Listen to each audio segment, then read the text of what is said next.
Goa Organics వారి skin care, hair care, wellness products కోసం AP, తెలంగాణలో డిస్ట్రిబ్యూటర్లు కావాలన్న వివరాలకు స్క్రీన్ పైన ఉన్న నెంబర్ కి కాల్ చేయండి.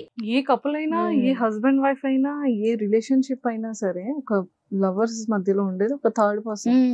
ఐదర్ అమ్మాయి సైడ్ నుంచి అయితే ఒక అబ్బాయి మిడిల్ లో, లేదు అంటే ఒక అమ్మాయి మిడిల్ లో ఉంటుంది. ఆ విషయాలకే గొడవ అవుతుంది. టామ్ విషయంలో ఏంటంటే, అమ్మాయిలతో మాట్లాడితే మాట్లాడు, ఫ్రెండ్లీగా మాట్లాడు, ఏమంటే ఏం అంతే. నేను చెప్తూనే ఉంటా, మాట్లాడు. నేనేం రిస్ట్రిక్షన్స్ ఏం పెట్టను టామ్ కి, ఏది చెప్పినా ఓకే అని. అప్పుడు నేను అంతగా ఆలోచించేదాన్ని కాదక్క. టామ్ అంటే అంత ఇష్టం నాకు, కాబట్టి నేను అంత అబ్జర్వ్ చేసేలేదు. ఏమన్నా అంటే కూడా ఓకే, నీ ఇష్టం, ఇలాగే ఉండు. కానీ కొన్ని సజెషన్స్ నేను ఇచ్చేదాన్ని. అమ్మాయిలు ఎలా ఉంటారు, ఎలాగా నువ్వు సైలెంట్ గా ఉన్నా నిన్ను కెలికే అమ్మాయిలు చాలా మందే ఉంటారు. వీడియోస్ బాగా చేస్తావు, ఎక్స్ప్రెషన్ ఇస్తావు, కాబట్టి వాళ్ళతో జాగ్రత్తగా ఉండు. ఇవన్నీ నేను సజెషన్ ఇచ్చేదాన్ని. అప్పుడు టామ్ వినేవాడు, నేను అలా చెయ్యను, ఇలా చెయ్యను అని. కానీ నేను వచ్చేసిన తర్వాత యాస్టీస్ చేసేదాన్ని చేస్తున్నాడు. అవి నాకేం తెలీదు. నీకు ఎప్పుడు తెలిసింది ఇవన్నీ కూడా? ఇవన్నీ స్టార్టింగ్ లో కొంత అమ్మాయిలది తెలిసింది, నేను అది పట్టించుకోలేదు. అంటే అప్పటికే మాకు గొడవలు అయ్యేది అమ్మాయిల గురించి తెలిసినప్పుడు టామ్ చెప్పేవాడు, ఇలాగా ఇలా చేశాను, అలా చేశాను, ఇంకెప్పుడు చేయను అని చెప్పేసరికి ఇంకా ఫేస్ అంతా ఒకలాగా పెట్టేసి ఏడ్చేలాగా ఇంకా నన్ను కన్విన్స్ చేయడం. ఇంకా నేను దానికి ఇంకా కరిగిపోయి సరేలే ఓకే ఇంకెప్పుడు చేయవు కదా అని నమ్మేదాన్ని. ఇంకా అలా కొంతమంది అమ్మాయిలది అయిపోయింది. తర్వాత మళ్ళీ జూలై ఆ టైంలో వెళ్ళి లాస్ట్ అదే మేము మీట్ అయింది కూడా. జూలైలో అలా వెళ్ళి నేను రిటర్న్ ఆ జూలైలో కూడా కొంచెం గొడవలు అయ్యింది. ఫోన్ తీసుకున్నా నేను, పదే ఫోన్ అని. ఆ నైట్ మేము గొడవ పడ్డాం. ఫోన్ అని, ఎప్పుడు ఫోనే అడుగుతా ఉంటావు. టామ్ నాకు ఫోన్ ఇవ్వరు, ఏమన్నా చూస్తాను ఇలాంటివన్నీ, నాకు ఫోన్ ఇవ్వరు. నేను ఫోన్ అడిగితే ఎందుకు ఇవ్వవు, నా ఫోన్ నేను డైరెక్ట్ గా నీకు ఇస్తున్నా, పాస్వర్డ్స్ అన్ని తెలుసు నీకు, ప్రతి ఒక్కటి నువ్వు చూస్తున్నావు నా ఫోన్, నీ ఫోన్ ఎందుకు ఇవ్వట్లేదు అని చెప్పి అడిగేదాన్ని. ఓన్లీ నాకు మెయిల్ ఒక్కటే ఇచ్చేవాడు, షార్ట్ వీడియోస్ పోస్ట్ చేసుకోవడానికి. దానికి మెయిల్ నేను యూజ్ చేసేదాన్ని, యూట్యూబ్ షార్ట్ వీడియోస్ అన్ని. అది కూడా ఏం చేశారంటే, నేను టామ్ ఇలా అవాయిడ్ చేస్తున్నాడని వెళ్ళినప్పుడు రసూల్ ఉన్నాడు వాళ్ళ ఫ్రెండ్, గట్టిగా అరిచి ఆ మెయిల్ అన్ని తీసేసుకున్నాడు. నీ దగ్గర ఉంటే మాకు భయం వేస్తుంది, నాకు నువ్వు ఏదో ఒకటి సోషల్ మీడియాలో పెట్టేస్తావు, నువ్వు ఇచ్చేసేయని మెయిల్ కూడా లేకుండా చేశాడు రసూల్ గట్టిగా అరిచి. ఇంకా ఏవీ లేవు నా దగ్గర. ఇంకా సెప్టెంబర్ అలాగా నేను వాళ్ళ ఇంటికి ఫోన్ చేసేదాన్ని. టామ్ నా కాల్స్కి రెస్పాండ్ అవ్వడు, ఎందుకో తెలీదు, నాకు అవాయిడ్ చేయడం స్టార్ట్ చేశాడు. కొన్ని సార్లు అయితే అక్కడ హాస్పిటల్లో ప్రతి ఒక్కరి ఫోను నేను చేసి టామ్కి కాల్ చేసేదాన్ని. వాళ్ళందరి ఫోన్ కూడా బ్లాక్ చేసేసేవాడు, నాతో మాట్లాడేవాడే కాదు. నేను ఇంకా ఇలా కాదు అని చెప్పి ఇంకా నేను మెసేజెస్ అన్ని ఆల్రెడీ బ్లాక్ అయిపోయి ఉంటుంది, కానీ మెసేజెస్ పెట్టేదాన్ని ఫుల్గా, ఎందుకు ఇలా అవాయిడ్ చేస్తున్నావు, ఏం చేశానని చెప్పినా రిప్లైలు వచ్చేది కాదు. అందుకు రసూల్కి ఫోన్ చేస్తే రసూల్ గట్టిగా మాట్లాడి అరిచి పెట్టేయడం, నీకేమన్నా ఉంటే వాడితోనే ఫోన్ చేసుకో, వాడితోనే అడుగు, నాకెందుకు ఫోన్ చేస్తావు, నేనేమన్నా నిన్ను లవ్ చేశానా, నేనేమన్నా నిన్ను మోసం చేశానా అని మాట్లాడేవాడు. వాళ్ళ ఫ్రెండ్స్ కూడా సపోర్ట్ ఇచ్చేలేదు నాకు. కొన్నిసార్లు ఈ రాయ్, దేవిక వాళ్ళు చెప్పారు, ఇలాగా టామ్, దేవిక చెప్పింది నాకు, చిన్ను ఇలాగ టామ్ లవ్ లో ఉన్నాడు కానీ పెళ్లి వరకు అయితే వెళ్ళడు, నాకు అలా అనిపిస్తుంది అని చెప్పింది. మేము తిరుపతిలో అలాగా రాయ్ బర్త్డే సెలబ్రేషన్స్కి వెళ్ళినప్పుడు. అప్పుడు నేను అనుకున్నా, టామ్ని గట్టిగా అడిగాను నేను, ఎందుకు ఇలాగంతా మీ ఫ్రెండ్సే నీకు అలా చెప్తున్నారు, అమ్మాయిలతో అట్రాక్ట్ అయిపోతావు, ఇలాగ పెళ్లి వరకు వెళ్ళవు అని చెప్పి నీ ఫ్రెండ్సే అంటున్నారు, నేను ఏ నమ్మకంతో నీతో ఉండాలి అని చెప్పంగానే ఇంకా టామ్ గొడవ పడ్డం స్టార్ట్ చేశాడు. రాయ్ వాళ్ళతో అంతా గొడవ పడి వాళ్ళు కంప్లీట్గా ఇంకా ఆ అమ్మాయి చెప్పినప్పుడు నేను వినకుండా టామ్ చెప్పేసా కదా, అంత ఆలోచించలేదు నేను తనతో రిలేషన్లో ఉండాలంటే మొత్తం తెలుసుకోవాలి కదా, ఏది కరెక్ట్. ఇప్పుడు వేరే వాళ్ళు చెప్పినా నేను నమ్మే సిచ్యువేషన్లో లేను, ఏదన్నా ఉండాలంటే టామ్ని అడగాలి.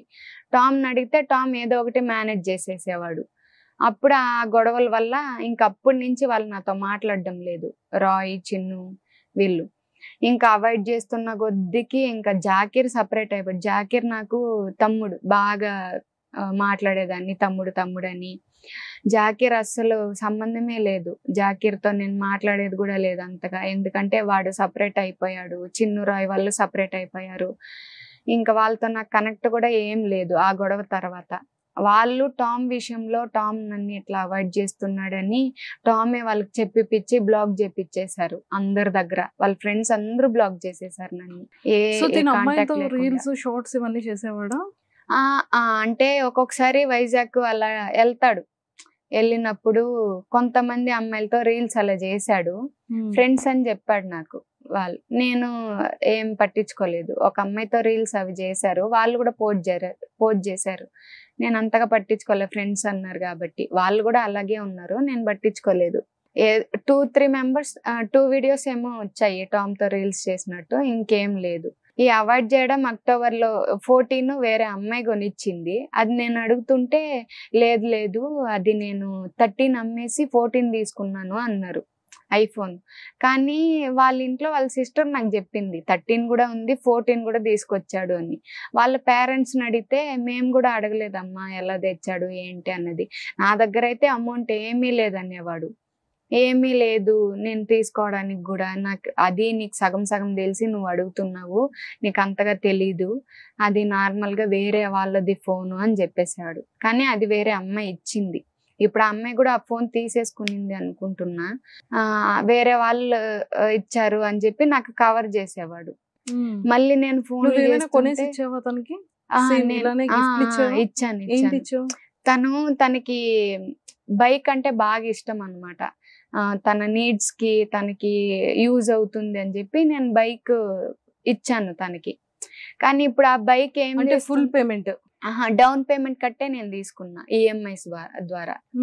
అది గూడూరులో యమహా షోరూమ్ లో నేను రాయ్ ని అప్రోచ్ అయ్యి టామ్ బర్త్డేకి నేను గిఫ్ట్ తీసుకున్నాం. అంటే టామ్ కట్టుకుంటారు, లేని సిచ్యువేషన్ లో నేను హెల్ప్ చేసేదాన్ని తనకి, అప్పుడప్పుడు నేను పే చేసేదాన్ని. కానీ బెంగళూరులో ఉన్నప్పుడు ఫోన్ ఈఎంఐస్ అంతా నేను చూసుకునేదాన్ని. నువ్వు కూడా 11 కొనేసి ఇచ్చావు? కొనివ్వలేదు, తన ఫోన్ ఈఎంఐస్ నేను కట్టేదాన్ని. 11 ఉండింది, ఆ 11 కి నేను కట్టేదాన్ని బెంగళూరులో జాబ్ చేసేటప్పుడు. బాగా ఖర్చు పెట్టాను. ఎంత ఖర్చు పెట్టుంటావు? ఉంటది అక్క, ఒక 5 వరకు ఉంటది, 5 lakhs వరకు. బాగా ఖర్చు పెట్టాను, బాగా చూసుకున్నాను. కానీ టామ్ ఎందుకు ఇలా చేస్తున్నాడో నాకు అర్థం కావట్లేదు. నేను అన్ని తన కోసం అన్ని చూస్తుంటే కూడా తను ఎలా చేస్తున్నాడంటే నా దగ్గర వరకు మంచిగా ఉండడం, కేరింగ్ గా ఉండడం. నేను అలా వెళ్ళిపోయాను అనుకో, ఇంకా నా కాల్స్ కంప్లీట్ అవాయిడ్ చేయడం. బిజీ ఉన్నాను, ప్రమోషన్ చేస్తున్నాను, రీల్స్ చేస్తున్నాను, బయటకు వెళ్తున్నాను, ఈ కారణాలు చెప్పేవాడు.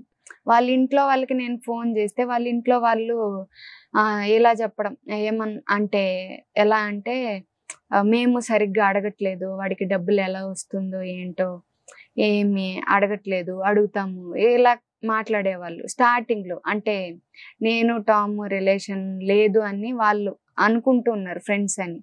నేను అప్పటి వరకు ఫోటోలు వీడియోస్ ఏది పబ్లిక్ చేయలేదు, నేను టామ్ మంచిగా ఉంటాడు కాబట్టి అని. అందరి దగ్గర చెప్పేవాడు నేను సింగిల్, బయోలో కూడా సింగిల్ పెట్టుకోవడము, అందరు అమ్మాయిలతో మాట్లాడేటప్పుడు అంతా సింగిల్. ప్రొఫైల్లో మీ ఇద్దరిది పిక్ ఉంటది కదా? ఉంటది. తన ప్రొఫైల్లో లేదు, ఏమి పెట్టరు కూడా, ఏది పెట్టరు. ఎందుకంటే మా ఇంట్లో వాళ్ళు చూస్తే నాకు ప్రాబ్లం అవుతుంది, నువ్వు పెట్టకు అని నన్ను అనేవాడు. ఏది ఇలా అంతా పెట్టుకో అని చెప్పి. మీరిద్దరు కలిసి రీల్స్ కూడా చేశారా? రీల్స్ చేసాము. రీల్స్ చేశారు కదా? చేసాం. అప్పుడు అన్ని నేను పెట్టుకునేదాన్ని అన్ని కొంచెం ప్రైవసీలో. అప్పుడు కూడా నేను పబ్లిక్ గా పోస్ట్ చేయలేదు, ఎందుకంటే ఇప్పుడు ఎందుకు పబ్లిక్ చేసుకోవడం ఇంట్లో వాళ్ళ, అంటే మా సైడ్ ఓకే, వాళ్ళ సైడ్ ఇంకా ఒప్పించలేదు, ఇంకా మాట్లాడలేదు కాబట్టి ఎందుకు అంత పబ్లిక్ అవ్వడం అని నేను ఏది పెట్టుకోలేదు. టామ్ చెప్పేదాన్ని మనం పబ్లిక్ అవ్వకపోయినా పర్వాలేదు, ఇలాగా లైఫ్ లాంగ్ ఉందాము అని చెప్పి మాట్లాడుకున్నాం, మంచిగా బాగున్నాము. కానీ టామ్ చేసేవన్నీ నాకు తెలీదు, కవర్ చేస్తూ మెయింటైన్ చేస్తూ వచ్చాడు.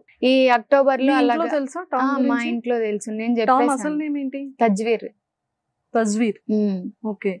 సుమన్ టీవీలో మీ పర్సనల్ అండ్ బిజినెస్ ప్రమోషన్స్ కోసం కింది నెంబర్కి కాంటాక్ట్ చేయండి.